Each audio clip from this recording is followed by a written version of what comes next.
सभी को जय मसीह की। और मैं रुपेश भारद्वाज आपका आज फिर से स्वागत करता हूं इस सेफर्ड मिनिस्ट्री के प्रोग्राम पे। और आज हम परमेश्वर की वेद भरी वचनों के प्रकाशन का अध्ययन करेंगे। और आज हमारा विषय है आधुनिक मूर्ति पूजा। तो मेरे दोस्तों, आजकल जो मसीही हैं, जो विश्वासी हैं, वो मूर्ति के सामने या शैतान की दी हुई मूर्ति के सामने या चित्र के सामने सिर नहीं झुकाते, बल्कि आजकल इस आधुनिक युग में मसीही लोग शैतान के वेदी पे ही सिर झुकाते हैं। तो आज हम उन्हीं वेदियों के बारे में देखेंगे कि ऐसी कौन सी शैतानों की वेदी है जो इस आधुनिक मूर्ति पूजा के आधुनिक युग में मूर्ति पूजा का कारण बनती है। और ये हमारे लिए बहुत बड़े पाप को भी लाती है हमारे जीवन पे, ये आधुनिक मूर्ति पूजा। तो मेरे दोस्तों, आज हम इस आधुनिक मूर्ति पूजा की जो वेदियां हैं, जो शैतान की वेदियां हैं, उसके विषय में अध्ययन करेंगे। तो इस वेदी के क्या क्या प्रकार हैं, उसको हम सबसे पहले अध्ययन में सीखने का प्रयास करेंगे। तो सबसे पहला जो वेदी है वो संसारिक वस्तु की वेदी है। संसारिक वस्तु कहने से आज हमारे जीवन पे, ये इस युग पे लोग बड़े घर की शौक रखते हैं, उसके बाद महंगे महंगे सामानों का शौक रखते हैं, गैजेट्स का शौक रखते हैं, मोबाइल का शौक रखते हैं। इस महंगे शौक और जरूरत से अधिक की चाह ने इस दुनिया में एक चीज लाया, वो है लोन। और जिस प्रकार से आज बड़े घर की इच्छा की वजह से होम लोन लिया जाता है, हाँ, उस व्यक्ति को जिसके पास घर नहीं है, दो किराए के घर पे रहता है और उसको घर की आवश्यकता है, उस व्यक्ति को लोन लेने की आवश्यकता है, तो उसके लिए जरूरी है कि वो लोन लेके अपना घर बनाए। बल्कि बहुत सारे ऐसे लोग हैं जिनके पास पहले से घर रहता है, मगर वो लोन लेकर बड़े घर की जरूरत को पूरी करते हैं, आलीशान महल की जरूरत को पूरी करते हैं। उसी प्रकार से लोग जो हैं वो महंगे महंगे फोन्स का शौक रखते हैं, जो कुछ हम इस प्रकार से देख सकते हैं। आज के डेट पे मार्केट पे जो फोन आया है वह है आईफोन 11 प्रो, और इस आईफोन 11 प्रो की कीमत 1 लाख से अधिक है। और इसके लिए बजाज फाइनेंसर जैसी कंपनियां लोन भी देती है। तो लोगों की जरूरत से अधिक चाह, उसके वजह से आज लोगों के पास इस प्रकार से 12,000, 11,000, 15,000, 20,000 के मोबाइल में जो आवश्यकता पूरी हो सकती है, उसके लिए लोग लाखों का लोन रहे हैं आईफोन के लेने के लिए। वो है जरूरत से अधिक की चाह के लिए लोग लोन ले रहे हैं। तो ये संसारिक वस्तु की जो चाह है मेरे दोस्तों, ये भी एक तरीके का संसार की वस्तु की वेदी है। और जिस प्रकार से हम मेरे साथ एक वचन खोल ले, वो है निर्गमन 20 अध्याय, और उसका हम 7 पद पढ़ेंगे, जो कि 10 आज्ञा में से 10वां आज्ञा है। पढ़िए। तू किसी के घर का लालच ना करना। हाँ। ना तो किसी की स्त्री का लालच करना। हाँ। और ना किसी के दास दासी या बैल गधे का, ना किसी की वस्तु का लालच करना। हाँ, तो आपको किसी भी चीज के वस्तु का लालच नहीं करना है मेरे दोस्तों, क्योंकि यह परमेश्वर की दी हुई 10वां आज्ञा है। तो हमको अपनी जरूरत से अधिक की चाह नहीं रखनी है, और ना किसी प्रकार से लोन लेना है। अगर हमको उस चीज की आवश्यकता है तो उसके लोन लीजिए, मगर उस लोन की वजह से आपको लग्जरी लाइफ चाहिए, महंगी गाड़ी चाहिए, महंगा फोन चाहिए और महंगा गाड़ी, तो ये सब चीजों की हमको लालच नहीं करना है। जिसमें हमारा जरूरत पूरी हो जाए, हमारे जीने का ढंग पूरा हो जाए, उस सारी चीजों को हमको पूर्ण रूप से, जिस सामान से हमारी पूर्ति हो जाए उसको पूरा करना है, न कि हमें अपनी जरूरत से ज्यादा का सामान लेने का है, ना लालच करना है। और मेरे दोस्तों, हम अगर पढ़ते हैं एक जब प्रभु यीशु मसीह की परीक्षा होती है, मत्ती 4 अध्याय उसका 8 और 9 पद जब हम पढ़ते हैं तो वहां पढ़िएगा एक बार क्वेश्चन को। फिर इब्लीस उसे एक बहुत ऊंचे पहाड़ पर ले गया। हाँ, इब्लीस कहने से यहाँ शैतान का बात हो रहा है। आगे। और सारे जगत के राज्य और उसको वैभव दिखाकर उससे कहा, यदि तू गिर कर मुझे प्रणाम करे तो मैं यह सब कुछ तुझे दे दूंगा।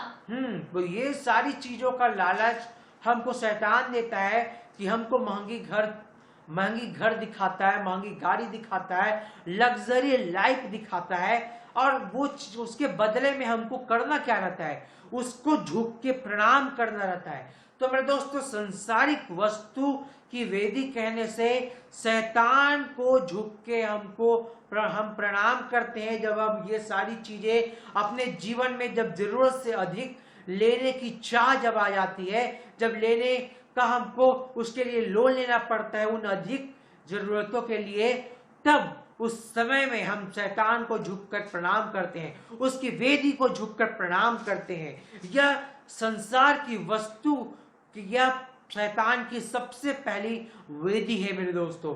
अगली वेदी की हम आगे बढ़ते हैं, अहंकार और घमंड की वेदी। कहने का तात्पर्य यह है, हम अपने अहंकार में जिस प्रकार से जब हम एक व्यक्ति को देखते हैं, जब एक व्यक्ति नौकरी करता है और उस नौकरी में, उसके काम में वो हमेशा पदोन्नति की ख्वाहिश रखता है, हमेशा वो अच्छे पदों में पहुंचने की ख्वाहिश करता है, और उसके लिए वो दिन रात मेहनत करता है और दिन रात उसी के विषय में सोचते रहता है कि हम किस प्रकार से अच्छे पदों में पहुंच सकते हैं, और अपने बॉस को खुश करने के लिए, कि हम अपने जहां वो काम करते हैं वहां उसको खुश करने के लिए। और ये कुछ जैसे कि सरकारी नौकरी में 8 घंटे, और कुछ जो प्राइवेट कंपनियां हैं जो बड़ी बड़ी मेट्रो सिटीज पे हैं, दिल्ली मुंबई में, वो कंपनियां, कुछ कंपनियां 10 घंटे और कुछ कंपनियां 12-12 घंटे काम कराती है। और इस काम में पदोन्नति की ख्वाहिश में, अपने आगे बढ़ने की ख्वाहिश में हम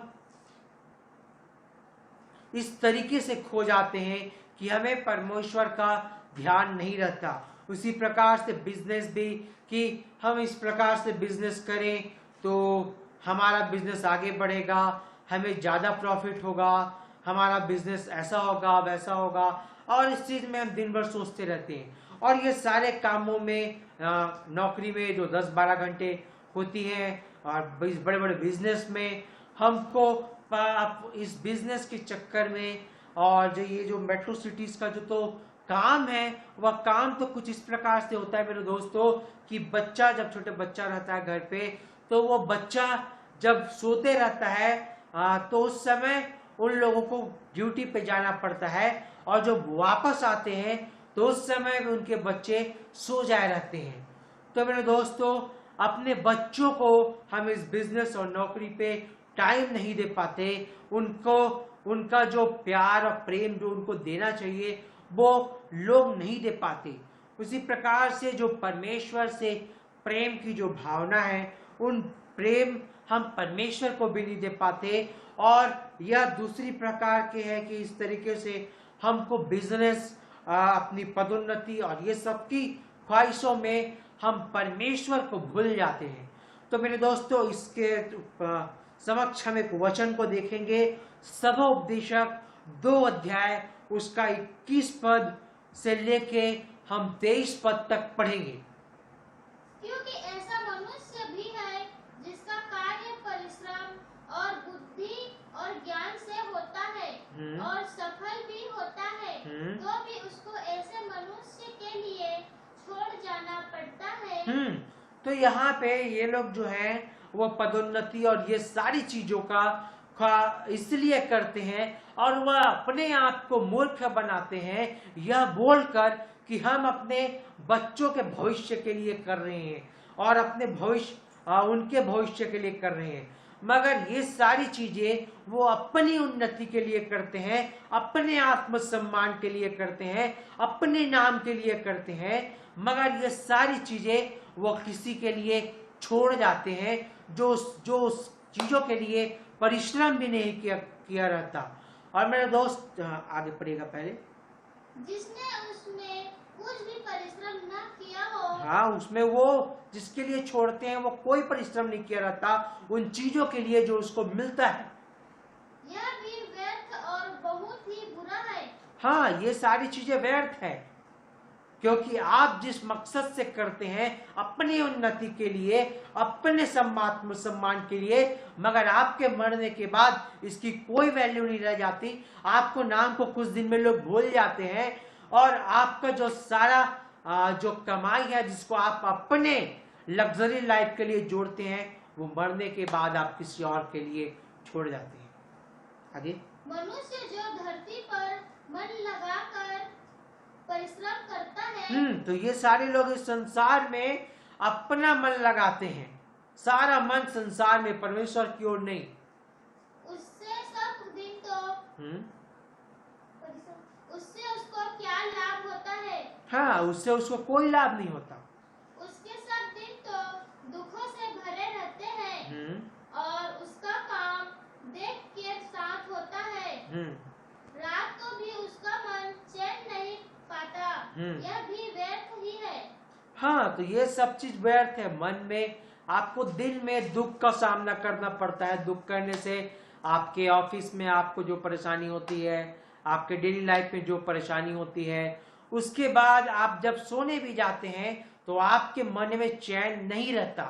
तो मेरे दोस्तों, ये सब चीजें हैं जो आप हमको इस संसार में बांध के रखती है। हमारा अहंकार, हमारा ये घमंड, पद का घमंड, पैसों का घमंड, ये भी एक तरीके का वेदी है जिसके सामने हम अपने सिरों को झुकाते हैं। हम इस वेदी की आराधना करते हैं जो अहंकार और घमंड की वेदी है। जब व्यक्ति के पास जब पदोन्नति होता है, अच्छा पद होता है, जब पैसे आते हैं और ये सारी चीजें, जब बिजनेस अच्छा होता है तो हमारे जीवन में घमंड आता है। और ये अहंकार और घमंड, ये दोनों, ये अहंकार और घमंड की वेदी के सामने हम अपने सिरों को झुका देते हैं। हम शैतान के सामने अपने सिरों को झुका देते हैं। ये आधुनिक मूर्ति पूजा के दो पहलू हैं, दो प्रकार हैं मेरे दोस्तों। आगे जब हम देखते हैं विज्ञान की वेदी, विज्ञान की वेदी कहने से आज बहुत सारे वैज्ञानिक हैं जो संसार में बहुत अलग अलग तरीके की खोज कर रहे हैं और इन अलग अलग खोजों के वजह से लोग ईश्वर के वचनों को छोड़ इन विज्ञान के रिसर्च के बातों को ज्यादा विश्वास करते हैं और इस विश्वास के वजह से परमेश्वर लोगों से दूर होते जा रहा है। खासकर उन लोगों से जो आज के युवा पीढ़ी है।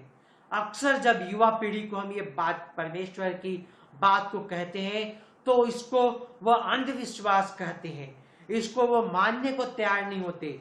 वो विज्ञान की बातों को ज्यादा मानने को तैयार होते हैं। और इन्हीं वैज्ञानिकों के लिस्ट में एक वैज्ञानिक आता है जिसका नाम स्टीफन हॉकिंग है। और स्टीफन हॉकिंग कहते हैं कि मैं ईश्वर को मानता नहीं, मैं सिर्फ विज्ञान को मानता हूँ।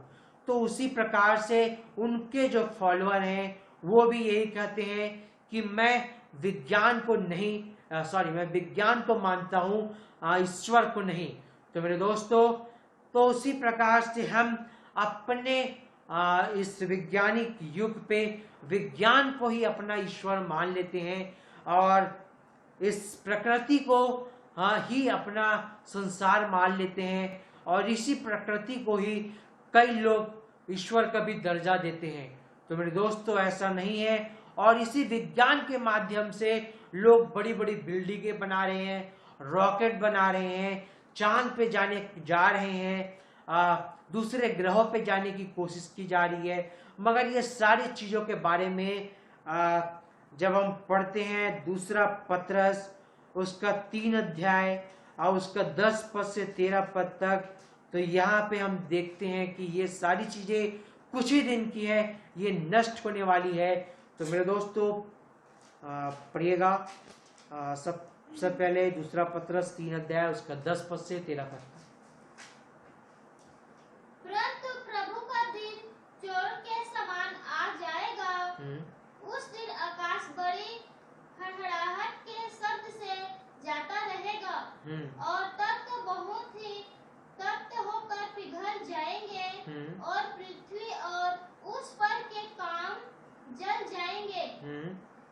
जबकि ये सब वस्तुएं इस रीति से पिघलने वाली है, तो तुम्हें पवित्र चाल चलन और भक्ति में कैसे मनुष्य होना चाहिए और परमेश्वर के उस दिन की बात किसी रीति से जोड़ना चाहिए और उसके जल्द आने के लिए कैसे यत्न करना चाहिए, जिसके कारण आकाश आग से पिघल जाएंगे और आकाश के गढ़ बहुत ही तप्त होकर गल जाएंगे, पर उसकी प्रतीक्षा। बस तो यहाँ पे हम देखते हैं कि ये सारी चीजें चाहे वो जो भी हो, जिस धातु का बना हो, जो भी आज हम रॉकेट बना रहे हैं, प्लेन बना रहे हैं, बड़ी बड़ी इमारतें बना रहे हैं, 200-150 मंजिलों का इमारतें बना रहे हैं, मगर दोस्तों ये सारी चीजें एक दिन वचन कहता है कि नष्ट हो जाएगा।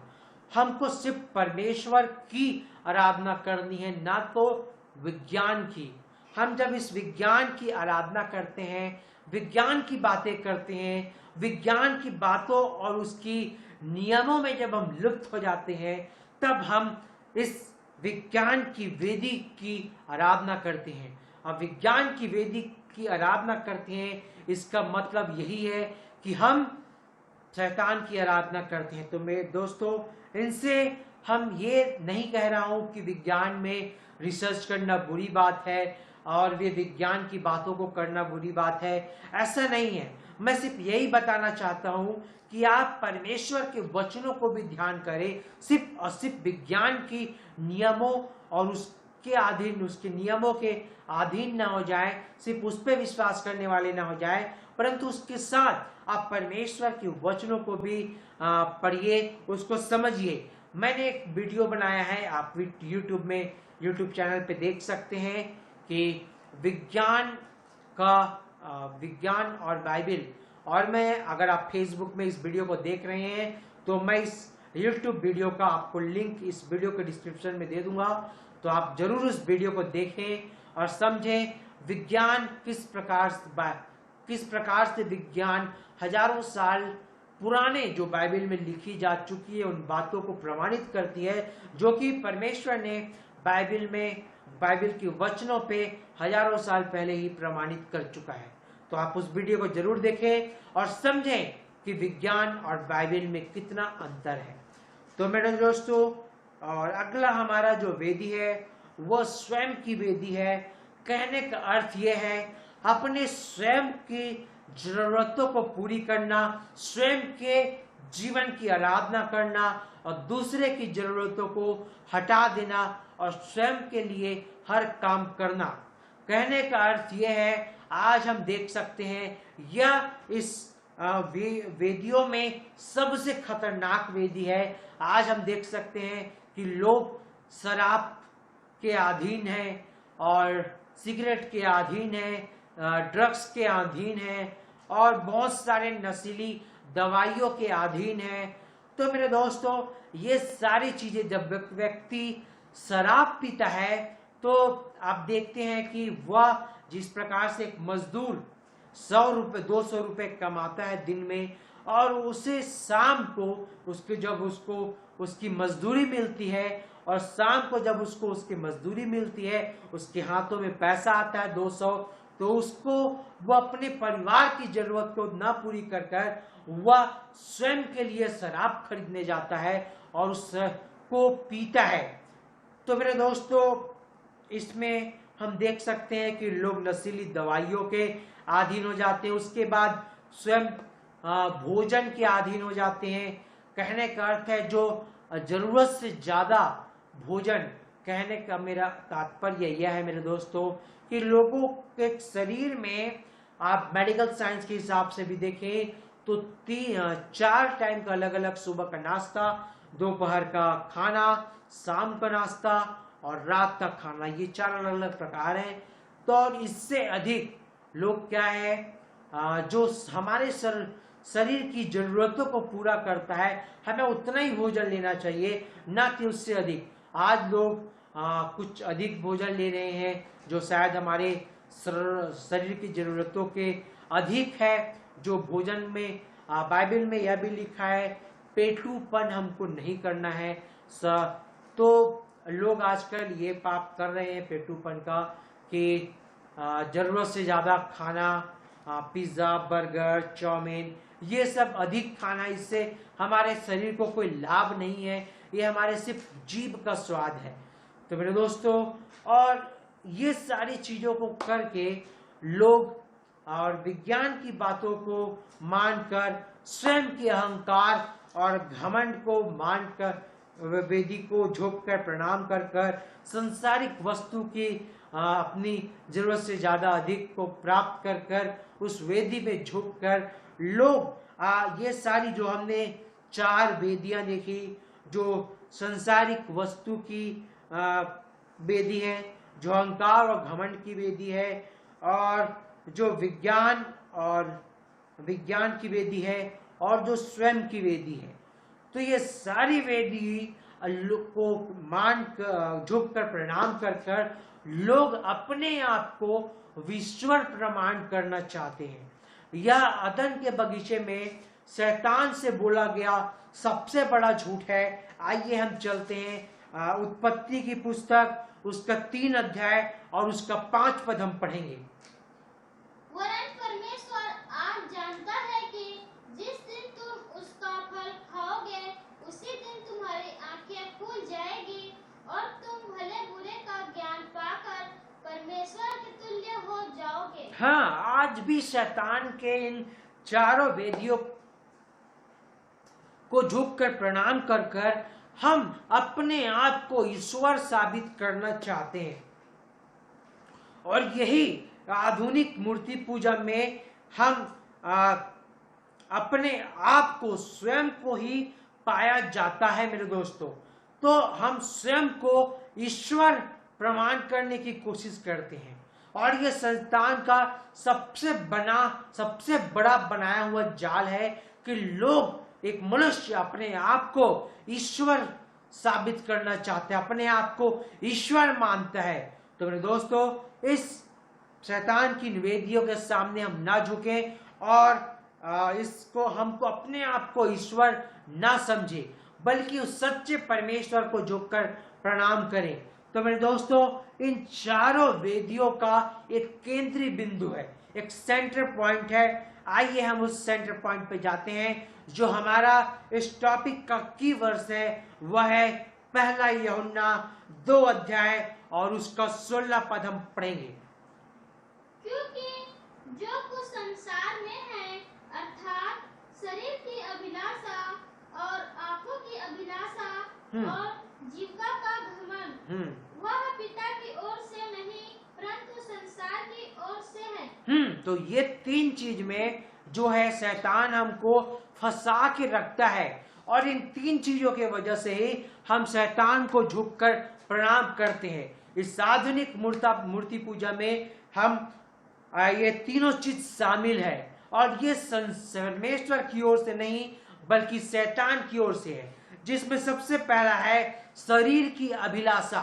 तो शरीर की अभिलाषा में हम देखते हैं गलातियों की पुस्तक, उसका 5 अध्याय, उसका 19, 20 और 21 पद हम पढ़ेंगे। गलातियों की पुस्तक, उसका 5 अध्याय, उसका 19, 20 और 21 पद जल्दी पढ़िएगा।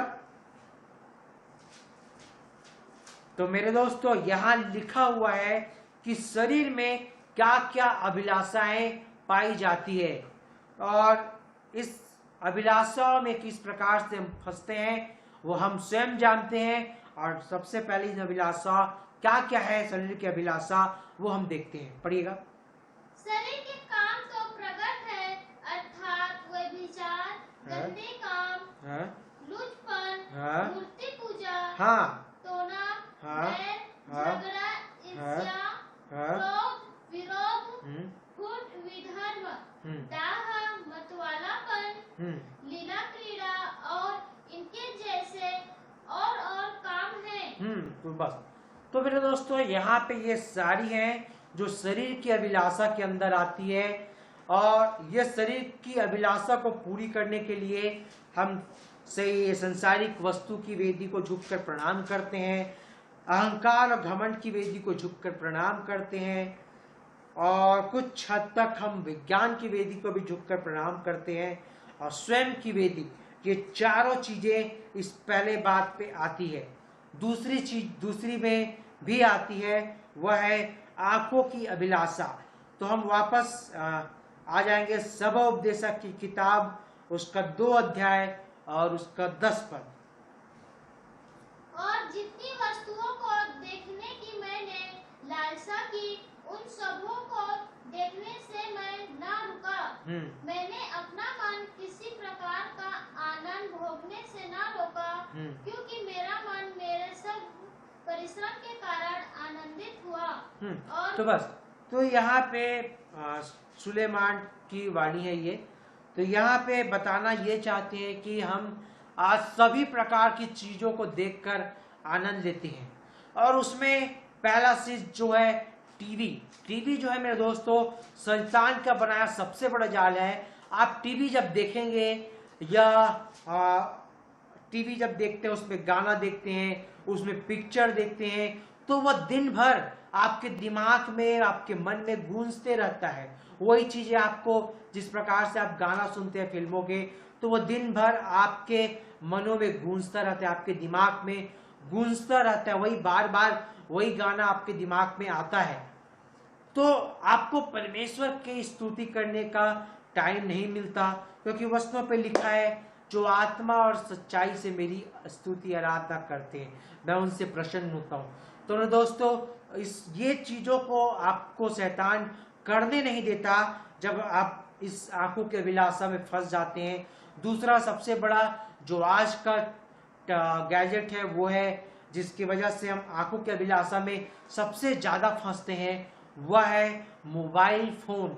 और मोबाइल फोन में आज हम अच्छी चीजों को भी देखते हैं और बुरे चीजों को भी देखते हैं। आज के जो युवक हैं, जो जवान हैं, वो सबसे ज्यादा एडल्ट मूवी, जिसको ब्लू फिल्म भी कहते हैं, उसमें फंसते हैं और उसकी आदत उनको लग जाती है और उसी को वो देखना पसंद करते हैं। और कई चीजें जो आज के डेट में है, जो इस मोबाइल में जो बच्चे हैं, वो पबजी गेम के आदी हो चुके हैं, और इस गेम के आदी इतने हद तक हो चुके हैं कि वो दिन रात उसी में फंसे हुए हैं। उनको परमेश्वर का धुन नहीं, हर उम्र के लोग इस गेम में सहभागी हो चुके हैं, और इस गेम की वजह से उनको परमेश्वर के बारे में सोचने का समय नहीं मिलता। चाहे वो एक परिवार में एक पति हो, एक पत्नी हो, और चाहे वो बच्चे हो, चाहे वो कोई भी हो, हर प्रकार के सदस्य इस पबजी में फंस चुके हैं,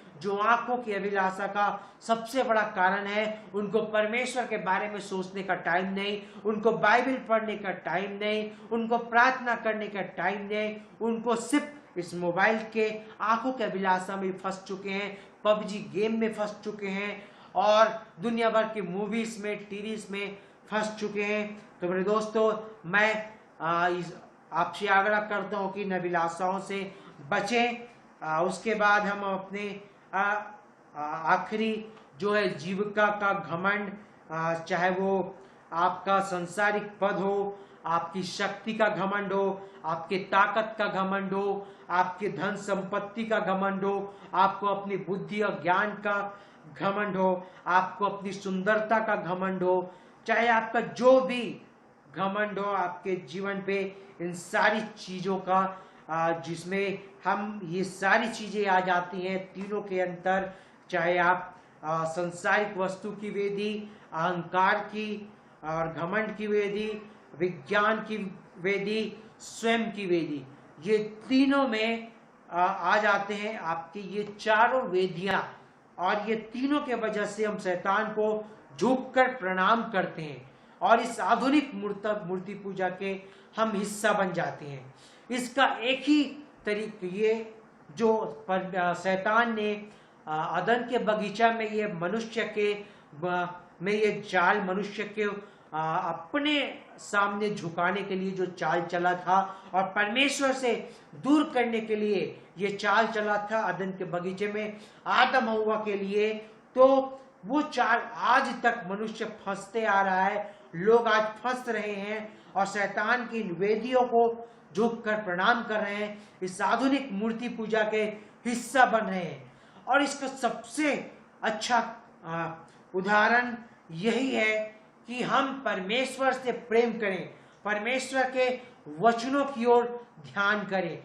एक अंतिम वचन मेरे साथ खोले, लूका 10 अध्याय और उसका 27 पद हम पढ़ेंगे, जो परमेश्वर प्रभु यीशु मसीह से पूछा गया कि सबसे बड़ी आज्ञा क्या है, तो प्रभु यीशु मसीह ने इस आज्ञा को बोला। लूका पढ़िएगा, लूका 10 अध्याय उसका 27 पद। उसी घड़ी वह पवित्र आत्मा में होकर आनंद से भर गया। नहीं, लूका 10 का 27 है, लूका 10 का 27 पढ़िएगा।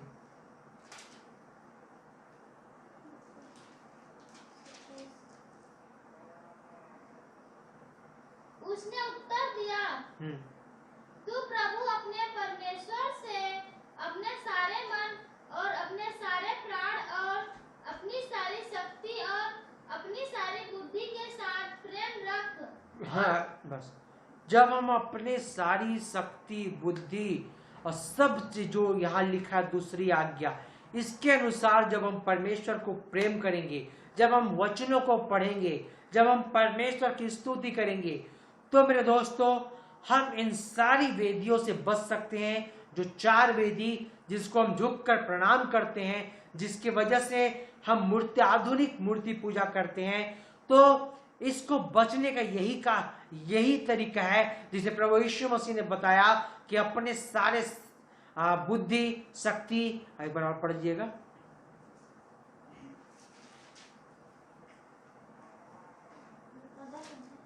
हाँ, 10 का 27 को। उसने उत्तर दिया, तू प्रभु अपने परमेश्वर से अपने सारे मन और अपने सारे मन और अपने सारे प्राण अपने सारे प्राण और अपनी सारी शक्ति और अपनी सारी शक्ति और अपनी सारी बुद्धि के साथ और अपनी सारी बुद्धि के साथ हमको परमेश्वर से प्रेम करना है। तो मेरे दोस्तों, यहाँ पे आपको एक चीज बताता हूं मैं कि जब हम परमेश्वर से इस प्रकार से प्रेम करते हैं, तो हम इन सारे चीजों से झुककर जो प्रणाम करते हैं उससे हम बचते हैं। और सबसे अच्छी बात आपको बताना चाहूंगा कि हम एक उदाहरण आपको बताता हूं मैं। ये है वो अभिलाषाएं, ये जो लाल रंग का बोतल है, ये है सारी अभिलाषाएं जो शरीर की अभिलाषा, जीविका का घमंड और आंखों की अभिलाषा, ये तीनों चीज एक मनुष्य के अंदर रहती है। और उसके बाद ये है परमेश्वर का वचन, उसकी स्तुति, परमेश्वर का प्रेम। तो मेरे दोस्तों, अगर हमारे जीवन में ये अभिलाषाएं रहेगी और हम वचन को और ये सारी चीजों को, स्तुति को जब हम इसके अंदर डालेंगे, तो देखिए कोई फर्क नहीं पड़ रहा। ये अभिलाषाएं जस की तस, हम अभी भी वचन को जानने के बाद भी उसी सारे वेदियों को झुककर प्रणाम कर रहे हैं। मगर जब हम इन अभिलाषाओं को अपने जीवन से बाहर निकाल देंगे पूरी तरीके से जब हम इन तीनों अभिलाषाओं को बाहर निकाल देंगे, अपने सारे शरीर को, अपनी आत्मा को खाली कर देंगे अभिलाषाओं से, और उसके बाद जब हम वचन डालेंगे, परमेश्वर का प्रेम डालेंगे, उसकी स्तुति डालेंगे और ये सारी चीजें डालेंगे, तो ये हमारे जीवन में असरदार है। तब हमारे जीवन में उसका असर होगा और हम इन वेदियों से को प्रणाम करने से बच जाएंगे, इन अभिलाषाओं से दूर हो जाएंगे। तो मेरे दोस्तों, मैं आशा करता हूँ आज का वचन आपको बहुत अच्छे से समझ आया होगा। तो आइए हम एक छोटा सा प्रार्थना करते हैं। हे पिता परमेश्वर, प्रभु यीशु मसीह, मैं आपका धन्यवाद करता हूँ ईश्वर राजा की आपकी उपस्थिति है हमारे जीवन पे। आज हमने जो वचन सुना पिता परमेश्वर, वो जितने भी सुनने वाले हैं उनके जीवन में 100 गुना फल लाने पाए, वो लोग वेदियों को झुककर प्रणाम करने से बच सके, शैतान की उस चाल से बच सके, वो बीज से बच सके जो अदन के बगीचा में आदम हव्वा के मनों में बोया गया था, और जो आज तक शैतान उसी चाल को हमारे जीवन में चलता है। हे पिता परमेश्वर, मैं इन सबों के जीवन में आशीष की घोषणा करता हूँ, और ईश्वर राजा धन्यवाद करता हूँ प्रभु कि आप, मैं यहाँ जितने भी लोग सुन रहे हैं, और मैं अपने आप को आपके हाथ में समर्पित करता हूँ। आप हमारे आगे वचनों के प्रकाशन और अपने भेद को हमारे जीवन पे प्रकट करें ईश्वर राजा। ईश्वर राजा, मैं प्रार्थना करता हूँ पिता परमेश्वर कि प्रत्येक लोग संसार की और सारी अभिलाषाओं से बच सके, आंखों की अभिलाषा से, जीवकी के घमंड से और शरीर की अभिलाषा से बच सके ईश्वर राजा। हे पिता परमेश्वर, आपने मेरी प्रार्थना को सुना, उसको धन्यवाद देता हूँ, और धन्यवाद से इस प्रार्थना को हमारे उद्धार करता आपके प्रिय पुत्र प्रभु यीशु नासरी के नाम से मांगता हूँ, आमीन। तो दोस्तों, मिलते हैं अगले वचन में। और अगर आपको ये वीडियो अच्छा लगे तो अगर आप फेसबुक पे देख रहे हैं या यूट्यूब पे देख रहे हैं, आप जहां भी देख रहे हैं, इस वीडियो को लाइक करें, इस वीडियो पे कमेंट करें और इस वीडियो को शेयर करें। और अगर आप हमारे यूट्यूब में ये वीडियो को देख रहे हैं तो हमारे यूट्यूब चैनल को सब्सक्राइब करें, और अगर आप इसको हमारे फेसबुक पेज पे देख रहे हैं तो हमारे फेसबुक पेज पे लाइक करें। आप सभी से मैं अलविदा लेता हूँ। आप सभी को जय हिंद।